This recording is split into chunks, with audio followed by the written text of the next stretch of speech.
Rev up your engines!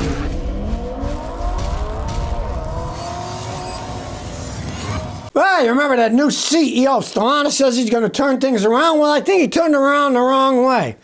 Stellantis just lost half of its Dodge sales in 6 months. The first 6 months, half year of 2025, their Dodge sales were down 49%. Yes?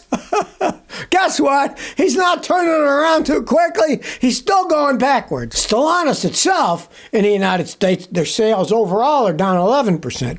But the Dodge sales are down 49%. Hey, finally, people are listening to Scotty's advice, saying, hey, you don't have problems, don't buy a Stellantis product. People are realizing, hey, Scotty knows what he's talking about. And the main cause of the slump, of course, 11% overall for Stellantis, but the 49% drop was blamed on Dodge, Alfa Romeo, and Chrysler. What a surprise. Of course, you realize the only thing Chrysler makes are those minivans, and they are, yes, indeed, the worst minivans out there that you can buy in the United States. So people are finally wising up. Well, I've been warning people don't buy Stellantis products, especially the Jeeps, because Stellantis is destroying the name Jeep. When it was the Willys Jeep, Chrysler bought them. Quality went down a little, but then Daimler Chrysler, they actually started to make them better. But then Fiat took over and they started to fall off. Stellantis bought them and it went off the cliff at the bottom of the ocean, right? Well, this one woman bought a brand new Jeep Wagoneer, and they're not cheap. They start at about 60G and go up to over 100 if you get really fancy ones. The engine blew up on it. They had to get that replaced. That was bad enough. But now they're driving around the parking lot and the engine will barely run. It's making all kinds of noises. And Jeep says, well, they don't know what's wrong with it. They can't find it. It's not acting up for us. And what did this woman say? She says, and I quote, lemon law that thing and stay away from Chrysler products, period. And that's what I've said for a long time. If you stay away from their products, you won't be stuck. Can you imagine you buy a brand new one, spend all that money, 60 grand up, then the engine blows up first, which would be, to me, that'd be the end. Take it back. I don't want it, right? And now it doesn't run right. We can't figure this out. It's not doing it right this second, right? They made a video, of course, to show, look what it's doing. But the problem is these places, they don't have very good mechanics, and they don't want to put any money into an infrastructure. So they always tell them, go away, and they hope that you go away from that dealership and go to another dealership. That's how dealerships work. Don't think that Stellantis owns Joey Boy's Stellantis dealership. They don't. Joey Boy owns it. And Joey Boy doesn't make any money fixing warranty stuff. So what they want to do with you is if you go with your Jeep to Joey Boy's, he's going to want to chase you away by not fixing it because he doesn't make any money on this recall stuff and hope that, well, Joey Boy stinks, I'll go to a different place. So they all want to push you somewhere else because they're not making money on a deal. And that's one of the reasons these guys say, oh, we can't fix it, because they don't even want to try to fix it because they're not going to make any money. These are independent operators of these dealerships. They're out to make money. And if they have to fix something for free, they're not making any money. They're actually losing money because that guy's working on a vehicle, and he should be working on a vehicle that isn't under warranty so they can make a profit. They don't make any money during these warranty fixes. Believe you me, they don't pay squat. So they don't want to even do that if they don't have to, so they'll say, oh, we can't figure out what's wrong, and help you go somewhere else. It's been that way for a long time, but now it's even worse because the quality of these Jeeps has gone down so far. I mean, geez, the engine blew up. They had a new engine put in, and now it's running like crap, and oh, we don't know what's wrong with it. Any good mechanic can tell you what's wrong with it. You could bring me any car, my fancy scan tool, spend an hour analyzing the data, and I could tell you, okay, this system's going out, this is what's going on, and I could explain, well, here's what's going on. Now, it might be a real job fixing it. It might be, well, we're going to 12 the transmission, replace the sensors, or maybe you got to replace the engine again because it's a pile of junk. But I could tell you what was wrong with it within an hour, right? They just throw their hands out. Oh, we don't know what's wrong with it. Go to another dealer. Stay away from us. Well, Toyota has an electric SUV that's selling like hotcakes, and it's $15,000. So you're probably thinking, oh, where can I buy one? Well, you're going to have to become Chinese because they're only selling them in China. It is the usual name, the BZ3X. They kept the stupid name. But you can only buy them in China, and they're selling like hotcakes. The $15,000 Toyota BZ3X is the top-selling foreign electric vehicle in China. They like buying their own stuff. But here's the thing. It's not really a Toyota. It is Chinese. It's a joint venture between Toyota and GAC, which is a big Chinese corporation. Guangzhou Automotive Group.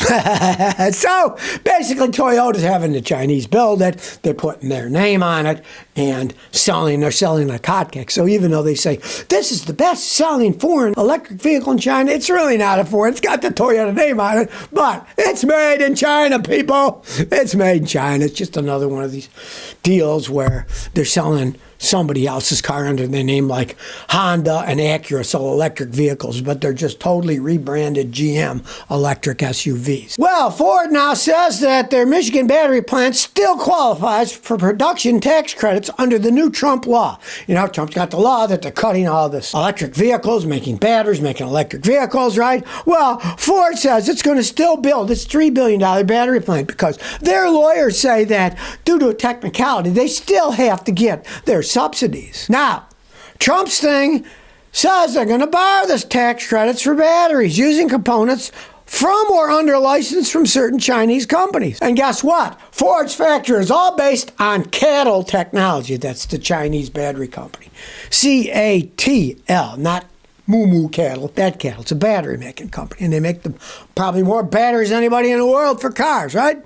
So I guess Ford realized, well, our engineers are too stupid. They don't know how to make electric batteries, so we'll just use the Chinese system. And, you know, it's a joint venture. Cattle's involved in this, right? But Ford says, oh, we still get the credits. We need the credits. They're using the Chinese stuff that they're not supposed to, right? But they still want to need the credits because we're making them in the United States. Oh, please, please, give us our credits. We're using Chinese stuff. I find it hilarious because Henry Ford would be rolling over in his grave. He had vertical integration. He wanted to do it all himself. Here, they're having an electric battery plant, but all the technology is coming from China. Ha! You know what I say? I hope they don't win when they go to court. You know they're going to sue and go to court. Lawyers will get involved, and they'll find some technicality. But let's face the facts. They're doing a deal with the cattle, with the Chinese company. Ford's Michigan plant is planning on using technology from cattle. So, it'll be Chinese technology. Whatever happened to this?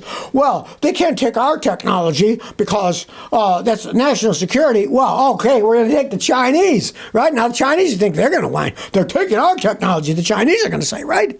This whole thing is just patently absurd. Just give up with electric cars, people. They're not ready for prime time. Give up. Stop trying to sell them this crap.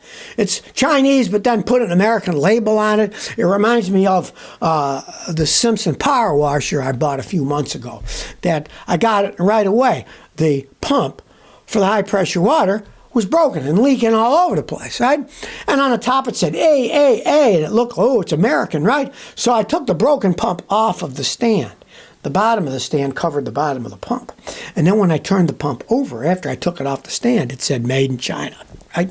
They just try to hide this stuff, try to act like it's not Chinese. It is Chinese. And if it is, I say, Ford, you don't get any kind of tax credits because you're trying to cheat the system. Look, you got enough problem building normal cars without them blowing up. There's no hope of you building electric ones. Well, people are now cheating, tariffs, of course, and all kinds of precious elements are coming from China, but they don't say they're coming from China. Large quantities of antimony, they use them in batteries, chips, and flame retardants, are poured in the United States from Thailand and Mexico since China banned U.S. shipments last year.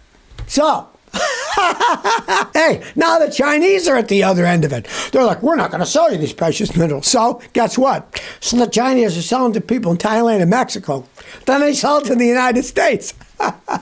It's not missing Trump's tariffs. It's missing the Chinese. You can't sell this to the United States. Well, money talks and BS walks, right? So, even the Chinese people are bypassing their rules by, oh no, we're selling to Thailand, we're selling to Mexico, and then they sell it to the United States. I mean, I got a pair of sunglasses that came from China and should have been tariffed, right? But instead, it went through the Netherlands. And then when I got it from the U.S. Post Office, it said Netherlands, from the Netherlands, so they didn't pay the tariff. Now, it was only a $45 pair of sunglasses, so it wouldn't have been much of a tariff. But I've gotten auto parts from China now, computers and stuff. And same thing. thing. They say some auto group in the Netherlands is where it came from to the U.S. Postal Service to me. So it bypasses the Chinese tariff. But hey, the thing was made in China, right? I used to get them direct from DHL. Now they're using some Netherlands post company, and the return address is the Netherlands, not China, even though the stuff comes from China. So everybody's bypassing all this stuff. Even the Chinese people are cheating their own government. I find it hilarious. Well, if you don't know it, BYD is a humongous, gigantic Chinese car maker, right? And they were going to make factories in, guess where? Mexico. I guess even the Chinese labor is getting too expensive, so they're going to use cheap Mexican labor. But now it's been derailed, and they say, no, we're not going to build this factory in Mexico. We're going to build in Brazil instead. It's even cheaper in Brazil, I guess. Now, initially, they paused their decision to build a factory in Mexico when Trump got elected. But now it's beyond pausing. They say, no, we're going to build it in Brazil instead. So they're going to have to learn how to speak Portuguese instead of Spanish. Now realize this is a big deal because BYD is a humongous, one of the fastest rising automakers in the world, right? And the fact that they're going to Brazil instead of Mexico, hey, there we go. Some of Trump's policies are working. They're not building a Chinese factory in Mexico now. Who knows what's going to happen next? Now, they've been making cars in Brazil for quite some time. They were making those regular Volkswagens, the old Beetles with the engine in the back, a little bit of air-cooled jobs in Brazil for quite some time. So, they're used to making cars, and they've got a pretty big market of their own. There's a lot of people in Brazil that drive cars. So the Chinese looks like they're going to invade Brazil first before they make it to Mexico and then sneak over the Rio Grande with their cars. Well, I guess you can't avoid the stupidity of some people. A man in Texas went to a car dealer and he stole a Mustang, but he left his driver's license behind, and he was easily caught. Guy comes to the Ford dealer, says, I want to road test this new Mustang, right? So he leaves his ID, because when you do road tests, you got to give your ID, and he just took off with the car. Now, normally, if you do road test a car, the salesman comes with you, right? Well, this guy says, you're not coming. I'm going by myself. And he took off in the Mustang, but he left his driver's license behind. And hilariously enough, it was about 115 miles north of Houston, our old hometown, right? You're kind of in the middle of nowhere, right? Well, you're going to stand out driving this brand new Mustang out in the middle of nowhere, right? The cops found him real fast. And the guy was somewhat prepared. He had a weird license plate that he'd put on. He didn't have the dealer license plate. He had brought one with him, put another license plate, which when the cops pulled him over, of course, did not match the car's registration. So it's pretty much all over there. And to make it even more bizarre, the license plate says CIA 0087. The guy claimed he was on a secret mission for the CIA. Now, if there's one thing anybody knows about the CIA is they are relatively secret, right? So they're not going to be driving around with a car that says CIA 0087 on the license plate. That would be giving it away. They're no longer spies, right? It's out in the open. This guy must have had a little bit too much. The guy's name was Justin Keith Coley. Justin Keith. He was 38 years old, and he was from Village Mills, Texas. And pretty soon he'll be probably living in Huntsville where the prison is. I think he should be charged with wanton stupidity myself. Well, if you remember how old Elon Musk said that his Optimus Tesla robot was going to take over the world, well, looks like the old Optimus project is in shambles. The head of production has left. He's quit. The rats, in this case, the king rat, are jumping off the sinking robot ship. And, they're trying these things out, and it's been shown that the robot doesn't even prove useful in Tesla's factories. If he can't work at his own factory, there's not much hope for it. So much for his promise of making 10,000 Optimus robots this year. He hadn't got any out yet, mass-produced, and the year is more than half over. Milan Kovac, the guy who was the head of the robots, just months after he was promoted to senior vice president by Elon Musk, he's left. He's quit. I've had it, he said. Teething problems. According to Tesla's feedback to the suppliers who are bringing them parts, right? Optimus still faces serious challenges of hardware, including overheating in some joints. I guess the robots are getting arthritis already. Low load capability, and their hands aren't as dexterous as they thought they were. So much for the robots taking over what's a good thing, right? That means Terminator's that much further in the future.